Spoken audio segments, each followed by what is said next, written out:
Un TD de révision, donc, avec 5 questions, qui reprennent ce qu'on a vu en première année. Alors, on se connecte au back-office, dans un premier temps. Bon, là, j'utilise un site qui a été réalisé par une étudiante de première année. Voilà, on se connecte au back-office et on va créer une publication qui aura pour titre « Adresse ».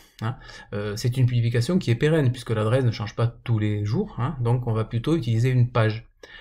Cette page, bon, on va cliquer sur ajouter une page et puis on va déterminer les éléments de la page. Donc vous essayez de ne pas faire de fautes d'orthographe, bien entendu, et puis d'essayer d'utiliser des mots positifs, les nouveaux locaux, plus de confort, etc.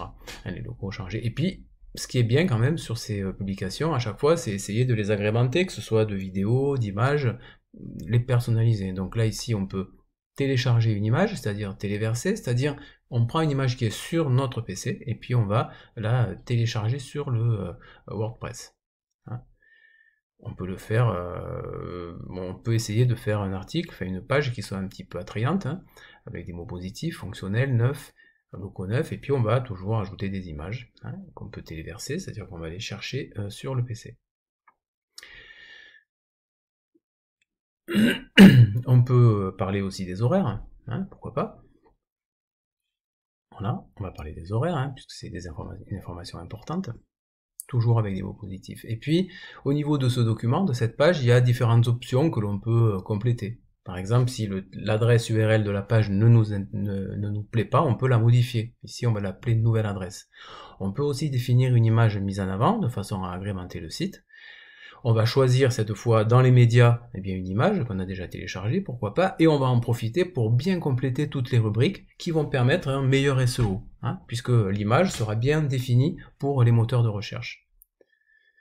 Et puis il y a également une option sur les commentaires. Si on ne veut pas qu'il y ait de commentaires, on va cocher ou pas, autoriser ou non les commentaires. On n'oublie pas bien sûr de publier la page. Une fois que cette page est publiée, ça ne veut pas dire qu'elle va automatiquement apparaître sur le site. Je vous rappelle que les pages, pour qu'elles apparaissent sur le site, il faut vraiment définir à quel endroit la page va apparaître. Donc elle existe, cette page, elle est bien là, cette page, on la voit, la page adresse, mais elle n'apparaît pas dans le menu, ni sur le site.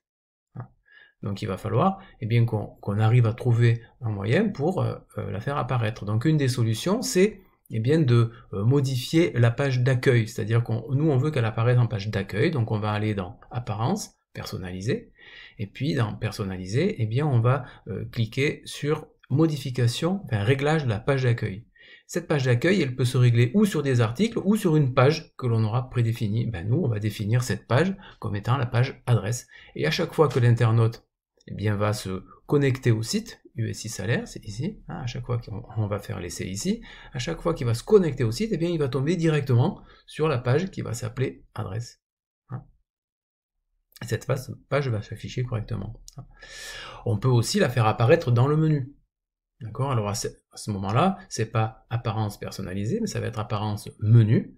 On va chercher cette page que l'on vient de créer, qui s'appelle adresse, et puis on va simplement l'ajouter au menu. Elle va passer à droite, donc elle va être dans le menu, et puis on peut la mettre où on veut dans le menu en faisant des glisser-déposer. Ici, elle va être sous l'accueil. D'accord? Et vous n'oubliez pas d'enregistrer le menu. On vérifie toujours sur le front office ce qui se passe. Et dans l'accueil, on a bien ce nouvel onglet adresse qui est présent. Voilà. D'accord? Donc on a vu comment la mettre en page d'accueil et comment la mettre dans le menu. Ensuite, M. Ramos aimerait avoir accès au back-office. Donc là, on va créer un utilisateur. Donc on va dans Utilisateur. On voit qu'il y en a déjà quelques-uns. Donc on va créer un nouvel utilisateur en remplissant notamment l'adresse mail, un mot de passe qu'on pourrait modifier et également un droit à l'utilisateur. Comme ici, le gérant, c'est le gérant, on va le nommer administrateur, il aura tous les droits sur le site. Par contre, un stagiaire, on va faire la même manipulation pour créer l'élément, mais cette fois-là, le stagiaire, lui, n'a pas intérêt à être administrateur, il n'est pas propriétaire du site, donc on va simplement lui mettre un droit qui est moins important. Il pourrait être auteur, par exemple, il pourrait créer 1 ou 2 articles, mais c'est tout. Voilà, donc là on a bien les 2 nouveaux utilisateurs qui ont été créés sur le site.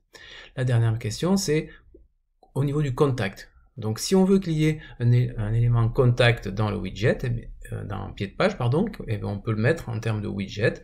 Donc à ce moment-là, on prend le widget texte et on le met dans le footer. À ce moment-là, on va pouvoir écrire un texte. Voilà, je me ferai un plaisir de répondre à votre adresse. Et puis, on va mettre l'adresse mail en lien. On n'oublie pas d'enregistrer. Et une fois qu'on a enregistré, on termine. Il y a 2 petites manipulations pour valider un widget. Et on va vérifier en bas de page ce qui s'est passé. On a bien le widget texte qui s'appelle Contactez-nous avec un lien direct par mail. Donc si je clique là sur le lien, eh bien ça va ouvrir un webmail. Ici je suis sur Microsoft, donc ça ouvre le webmail Microsoft. Voilà.